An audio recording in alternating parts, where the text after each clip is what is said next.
Welcome to the Historical Romance Sampler Podcast. I'm your host, Katherine Grant, and each week I introduce you to another amazing historical romance author. My guest reads a little sample of their work, and then we move into a free-ranging interview. If you like these episodes, don't forget to subscribe to the Historical Romance Sampler wherever you listen to podcasts, and follow us on Instagram, TikTok, and YouTube. Now, let's get into this week's episode. I am very excited to welcome back to the podcast today, Ramona Elmes. Ramona first joined us in season 1, and now she's back to share about her novella that's part of the Suffragette Uprising series. But if you haven't met Ramona yet, let me do a little introduction. Ramona has always loved historical romance novels. In 2019, inspired by all the writers she's read, she started writing her own tales of love that take place in the early Victorian era. Besides writing, she loves to travel. She has traveled all over the US, Europe, and Central America, and she's eyeing Petra in Jordan, Tikal in Guatemala, and anywhere in Scotland next. And yeah, today she's sharing from her latest novella, A Woman's Prerogative, which is part of our collaborative Suffragette Uprising series and is going to take us into a new era. So, Ramona, thank you so much for coming on. Thank you for having me. Yeah, I am excited to hear a sample of Woman's Prerogative and also get into the nitty-gritty of how it was writing it for you. So, what should we know about A Woman's Prerogative? Yeah, so this story is set in Tennessee. It takes place in 1920 during a really pivotal moment in U.S. history. So, in the U.S. history, to get the 19th Amendment into the Constitution, they needed one more state to ratify it, to approve it, all of that. So, Tennessee was that state that the suffragists were there. They were trying to make that happen. So, the story actually takes place there, but it's between a speakeasy owner, Cecilia Green, and a kind of wounded war hero. He's come back from the Great War a couple years ago. His name is Donovan Lee. He's a little withdrawn. He's had a lot of stuff happen to him. So they kind of meet and sparks fly. Afterwards, they find out they kind of have different thoughts on what they should do with their lives. So they're trying to work that out while she's part of this movement, those types of things. So I'm really excited because this is the first time I've written in this time period. So it's been a lot of fun. But this actual piece I'll read is the second chapter, and it's where they actually first see each other, the first time they meet. Love it. All right, well, take it away whenever you're ready. Again, all the people having a good time at her club. She was proud of what she'd done with the Red Fox. Before Prohibition, she'd been making ends meet with the general store her husband left her, but now she was one of the wealthiest club owners in the city. She'd only been at it for about 8 months, but had no plans to slow down. The general store still operated, but with the correct password, customers were transported to a world of decadence in the basement. She converted the area into an elegant speakeasy and even hired someone to create better air circulation. It was truly a marvel. She was just starting to rival some of the larger clubs. A peppy jazz song started, and several men and women headed to the dance floor. She looked over at her bartender, Ben, and grinned. How can anyone say this is wrong? He laughed over the music. It isn't the party that the teetotalers have issues with, but the booze. She knew that and understood it was a real issue, but wasn't sure Prohibition solved any of those problems. In some situations, it made alcohol more appealing. We received a case of champagne, the good stuff, Ben said, shifting the conversation to their inventory of illegal beverages. Cecilia nodded, happy about that. Sometimes the drinks were rot and sometimes they were perfect. It depended on what was available. Jean, one of her waitresses, grinned at her, pointing at a glass bowl she was carrying. We have lots of takers from the men in the room who want to share a drink with you.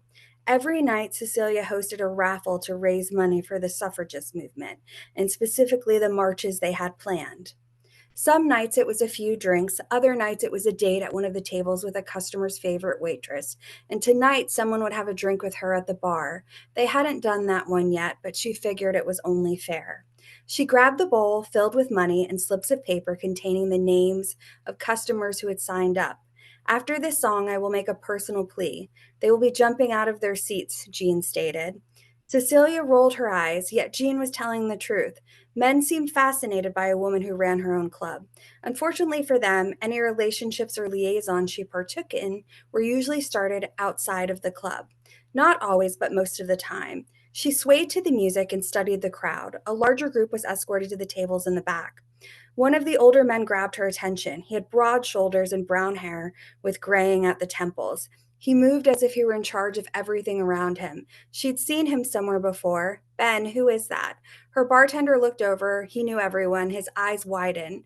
That is Donovan Lee and Arnold Dubrow. They own the most successful lumber company in Tennessee.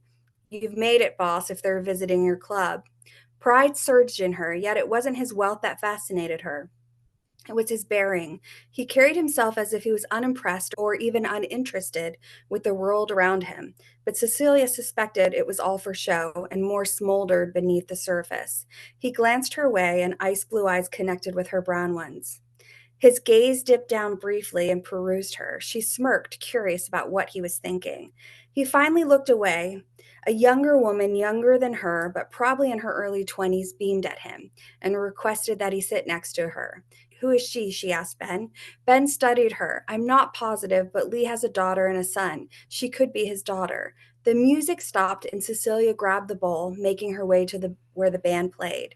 She grinned at the crowd, her gaze darted to Lee again. He leaned back in his chair, his hands folded across his flat stomach. Their eyes connected once more. Something flared in his, and he ran his tongue along his bottom lip. The movement caused heat to flare between her thighs, startling her.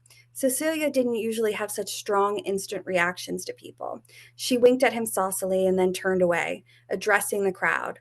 Ladies and gentlemen, do you want to share a drink with me at the bar? Several people hooted and hollered. She grinned. Cecilia wasn't a classic beauty, but she knew men found her appealing. Tonight, she wore a shimmery red dress that fell above her calves, and her black hair was styled in a flirty, wavy bob. Drop your name and money in this glass bowl as I walk around. The winner will be announced in an hour. I can't wait to spend time with you. Cecilia weaved her way through the room, waiting to approach Lee's table. Something about him unsettled her. Unsettled probably wasn't the right word. He made her want things. As she approached his table, the other older man and two younger men sat up. The younger woman smiled at her excitedly. Lee's expression and relaxed pose remained the same, as if he was unaffected by her.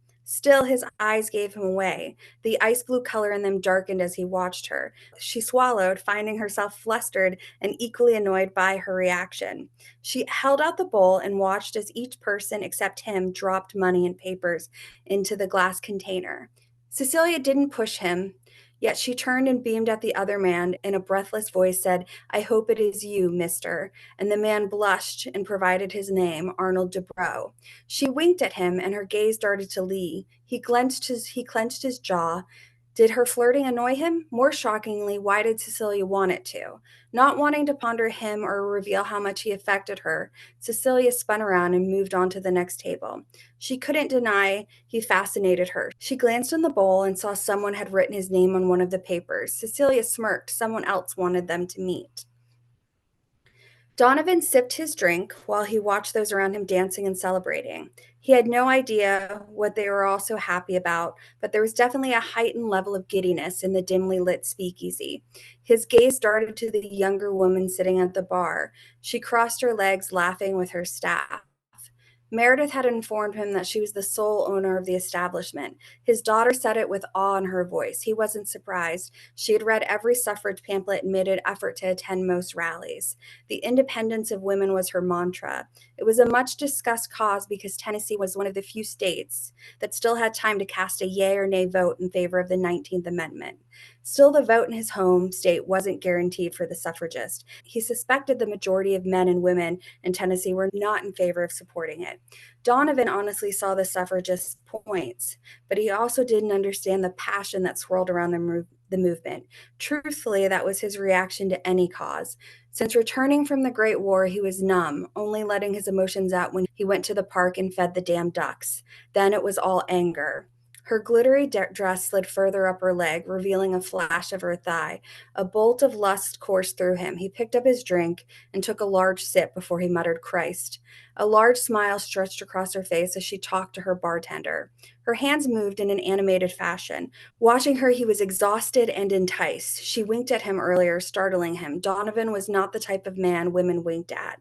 You had been once, his mind reminded him. Annoyance flared in him, but he kept his face impassive. She glanced over at him, their eyes collided, and sparks flared and snapped in the space between them. He'd bedded 2 women in the last 6 months.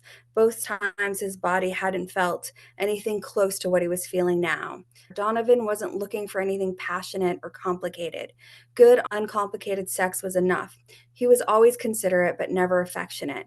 She would be different, he suspected. Something about her set off alarm bells in him. He turned away and saw Meredith watching him. "She's beautiful, isn't she?" Donovan nodded at his daughter. "Yes, also young.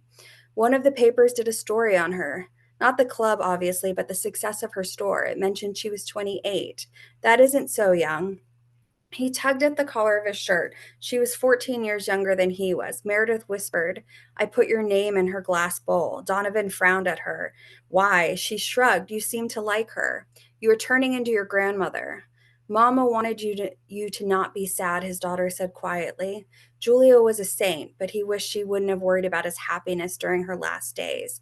In fact, it made him angry, but like everything else, he kept it buried deep down. His wife had been gone for almost 2 years, and everyone wanted him to move on. Donovan would when he was damn well ready. Still, he forced a smile. "We'll see who wins." She giggled. Albert flopped down in a chair at their table. His 21-year-old son barely glanced at him. It had been that way since they both returned from Europe. He'd buried one son and caused another one to hate him. Donovan hadn't been shocked that he'd agreed to come out. Meredith, always the peacemaker, said, "Albert, did you enter the raffle?" His head no. Another upbeat song kicked off, and Arnold's sons grabbed ladies to take on the dance floor. Albert sat with his arms folded. Several ladies glanced his way, hoping to dance, but he stayed seated. Meredith was having none of it. She jumped up and held out her arms to her brother. "Albert, I will be mortified if you refuse to dance with me, your sister. Don't be rude." A small smile lit his son's face. Donovan swallowed hard, feeling emotions he didn't want to show, trying to escape. Meredith was so much like Julia, kind and good. They joined Arnold's sons. Albert finally smiled, and Donovan found the corners of his mouth tilting up as he watched them. "This is a good idea," Arnold said. He nodded. Clara had been right. Getting out was good for all of them. Darnold clapped Arnold on the back. "Thanks for asking. We deserve to be happy. You, Donovan, deserve that." There was that word again. He hated it, but he didn't share that. Arnold was only trying to help. The man was his best friend and business partner. He'd been a widower even before the Great War. "You do too, Arnold." He blushed. "I think I met a lady." His brow shot up in surprise. Arnold had female friends, but never anyone serious. His friend added, "Someone I want to marry." "Do your sons know?" He smiled. "They support it." Donovan was happy for him. "That's good. I put your name in the glass bowl." That was the second person. He sighed. "I'm fine." His friend grinned at him. "She winked at you, and you, my normally expressionless friend, seemed to like her." "I don't know her." Arnold shrugged. "Well, you might get your chance tonight." He only shook his head and went back to watching his children happily dancing. Donovan was content watching them live life to the fullest. Still, he found himself glancing over at the club owner. She was reviewing paperwork, and her flirtatious expression was now serious. Curiosity flowed through him. Donovan clenched his jaw. He didn't like his fascination with her, not one damn bit. And that's the end of chapter 2. That is such an evocative scene where we get so much heart of the characters laid Thanks. out. Yeah. Yeah. I wanted them to kind of Cecilia's a really independent lady. I think Donovan has a lot of grief in his life, and that will play a much larger part in the book. But I wanted to kind of show that these are two people not really looking for each other, but probably really need each other. So, Yeah. Oh, I love that. Well, I've got yeah. lots of questions for you, but first we're going to Okay. take a quick break for the Okay. sponsors. Hey, audiobook listeners. Have you checked out the official Historical Romance Sampler Season 1 playlist on Libro.fm? On the playlist, you'll find historical romances you heard here first that are available to listen to on Libro.fm. Plus, if you're not yet a Libro.fm subscriber, use code HISTORICAL to get extra credits in your first month. Head on over to the Historical Romance Sampler Linktree to learn more. I'm back with Ramona Elmes, who just read an excerpt from A Woman's Prerogative. And you kind of mentioned in the beginning that, you normally write in the 1850s. And so this story is a departure in that it's US 1920s. That's partly because you're writing into this collaborative series that we're in, which is called Suffragette Uprising. What drew you to writing into this series, and how did you decide to write the 1920s US suffragist story? I think the suffragette uprising is just like such a great concept, talking about like women fighting for just causes. And I loved that idea. Growing up, I had a mom who was in the military. I was in the military myself. I've been around so many great women. And I think as you get older, you see so many different changes for the good a lot of times. So I think, I was just very excited to be part of this series. Yeah. And one of the details from this scene that I really liked was this idea of the raffle, that she is the speakeasy owner and raffling off these things that like Yeah. could just be a fun, really easy, whatever she's making money, but actually she's using it to fundraise for this cause, which I think is part of like a community element of activism that often isn't depicted. So I was curious, I know you're a researcher. So did that come from your imagination? Did you find historical record for that sort of thing? How did you come up with that? That actually came from my research and how women like raised money during this time period for the marches and even the banners they had to buy and things like that. Like women had raffles, they also cooked meals for people. They did all of these different kinds of things. So I think the raffle I saw obviously wasn't in a speakeasy, but I just saw it and I loved it because I was like, well, I can totally have a raffle in a speakeasy. Why not? So, but that's really where it came from. It is something that happened during that time period, and not just in Tennessee, but, I think across the country. When you talk about, I think, grassroots efforts, a lot of the money that's made is, like you said, from people in the community, like going out and either knocking on doors or having raffles or cooking meals for people. So that's really where that idea came from. Yeah, that's really cool. I love also this scene sets up, from Cecilia's point of view, we have the sense of early feminism. She wants her vote. She's also a business owner. She's been married. She's really enjoying her independence. There's also this idea of the teetotaler culture that is, really impacting the economy in ways that we all know from having consumed media about Prohibition era. And then from Donovan's perspective, there's so much about the Great War or World War Yeah. One. And I really love that these things are swirling together rather than being like separate stories. How did you think about bringing all of this into one story one novella? So I knew that I wanted it to be around like women's right to vote. And I knew that was after World War One. But, there's such a heaviness in that time period, whether that's because of, all the back and forth over prohibition, but also, the flu back then, what they called the Spanish flu at the time, killed so many people as people were coming home from World War One, those types of things. So as I was kind of pulling these pieces in, I knew Donovan was going to be a widower. And I did not actually plan it to align at the time with the flu. It just happened to work out that way. So I think sometimes when you write historical romance, that just happens. You've got this great idea for a scene, and then history kind of gives you something that just works great. And that's really, especially in regards to the flu, which was an awful thing, but it worked in my storyline.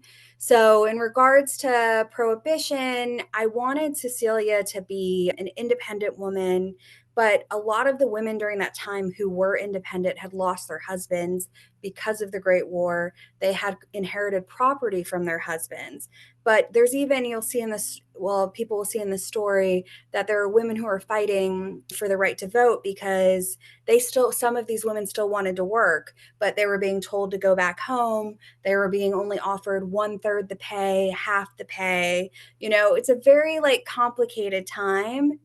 I think I could have gone through a million rabbit holes in this time period, but I just tried to. I had a plot that I was going with, and I tried to use things that fit in. I think, I could write more books in this time period, honestly. It's just a very fascinating time period. As a veteran yourself, did researching the Great War and writing the experience, I mean, in the scene alone, we saw two different veteran experiences, but writing from Donovan's experience, what was that like for you to write that?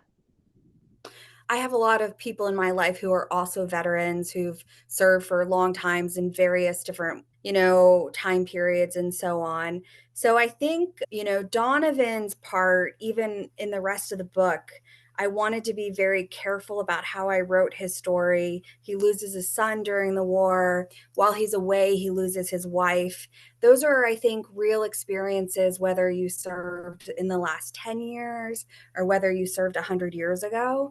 So I think I tried to not be overly dramatic about it, but kind of be respectful of what that looks like. There's this concept, even especially back in World War I and World War II, especially my grandparents used to say, you just went on with life, you moved on, you endured. So I think a lot of Donovan's perspective during this is that concept is I have to take care of my family, but he's not really living life. He's kind of just surviving at the beginning of the book. So, Yeah, keep calm and carry on. yes, exactly. And when researching this era, I wondered by the 1920s, there's photography, there's some like Yeah. film, there's audio recordings.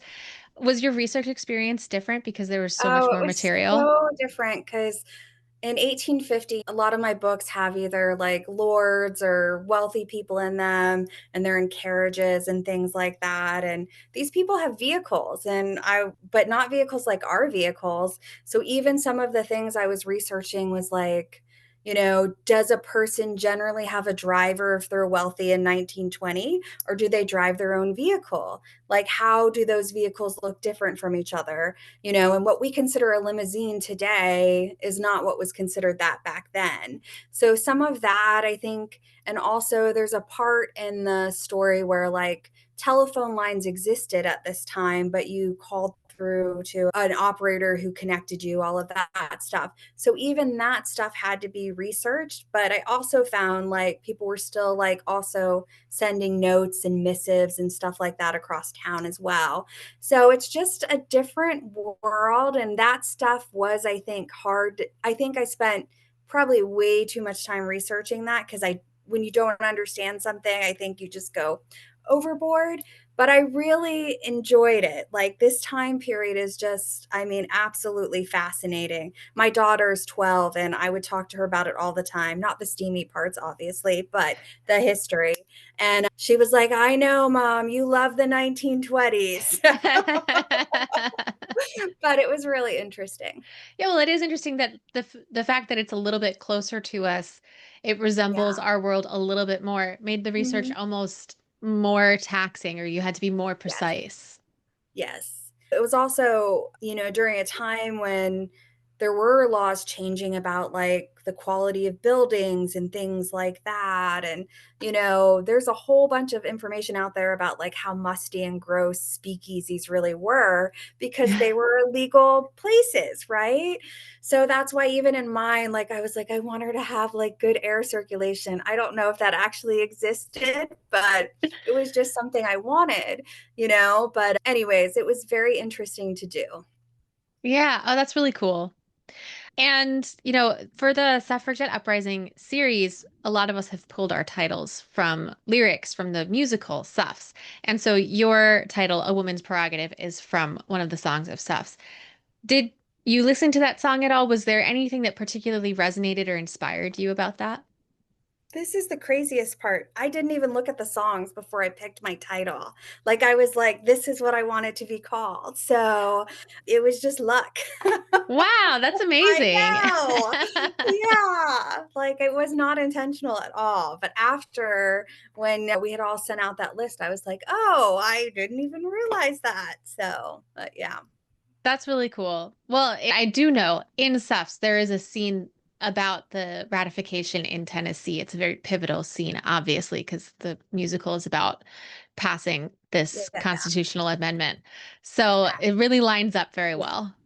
No, I think also I would add, even for this time period, the way that it was passed in Tennessee is really fascinating. Like, up until the very end, they did not think that it would be passed. And a conservative, younger assemblyman is the one that cast the vote, the yay vote, to actually get it passed. And his mother that morning had written him a note that said, be a good boy and support the Suffs, or something like that. And he said I, and it kicked off, like, I mean, people were angry for weeks afterwards, but his name was Harry Byrne. Harry Byrne. Yep. Well, that's a name. All right. Well, I think it's a good time to move to our game, Love It Okay. or Leave It. Do you love it or leave it? Protagonists meet in the first 10% of the story. Gosh, this is a hard one for me. I think up until the book I just published this month, I would have said love it. But this book I just released, they don't meet in the first 10%. And I know you're not supposed to have favorite books, but it's one of my favorite books I've written. So, like, I think I'm in the middle on that one. All right. Fair enough. Love it or leave it, dual point of view narration. Love it. Love it or leave it, third person, past tense. Love it. Love it or leave it, the third act, dark moment. Oh, love it. Love it or leave it, always end with an epilogue. Love it. And love it or leave it, always share your research in the author's note. Love it. I always add certain things that I think people wonder if they're real or not. So that's what I try to put in my author's note in the back. Like, if there's something that people are like, this didn't happen, I'll try to pop it in there. So, Yeah. All right. And are there any other romance rules that I didn't ask about that you like to break? I don't think so. I mean, I don't think so. I guess I love everything. I would like to start writing more romances outside of timelines that are more common, like especially with this 1920s one. I just loved it so much. I'd like to write ones in the 1890s, maybe even all the way up to like the 1940s. So maybe that's like my, I don't know, breaking the rules, or 50s. Oh no. Ooh. So, but yeah. That's awesome. We love to see more diverse eras represented. Yeah, I think it would be great. Oh. Yeah. Well, Ramona, thank you so much for coming on. Where can readers find you and your books in general? So you can find me on Amazon. I'm also on Facebook and Instagram. And then I have a website, ramonaelmes.com, that always has my books that are released and available, that type of stuff. Awesome. And A Woman's Prerogative, which is part of Suffragette Uprising, is out November 7th. Yes. Yes. And it will be on Kindle Unlimited. Yes. Cool. So, like we mentioned, it's part of this collaborative series. I have done interviews with all the other authors as well. So, if you're a listener and you haven't listened to those and you want to, we've got Andrea Janelle wrote A Spine of Steel. I wrote In the Wide Open Light. Missy Urban wrote Miss Gregoire's Beginning. Now we have Ramona's installment, and there are 2 more books coming out next year, 2026. So stay tuned. Agree. Thank you so much, Ramona. This has been really wonderful. Thank you. I've had such a great time. That's it for this week. Don't forget to subscribe to the Historical Romance Sampler wherever you listen, and follow us on Instagram, TikTok, and YouTube. Until next week, happy reading!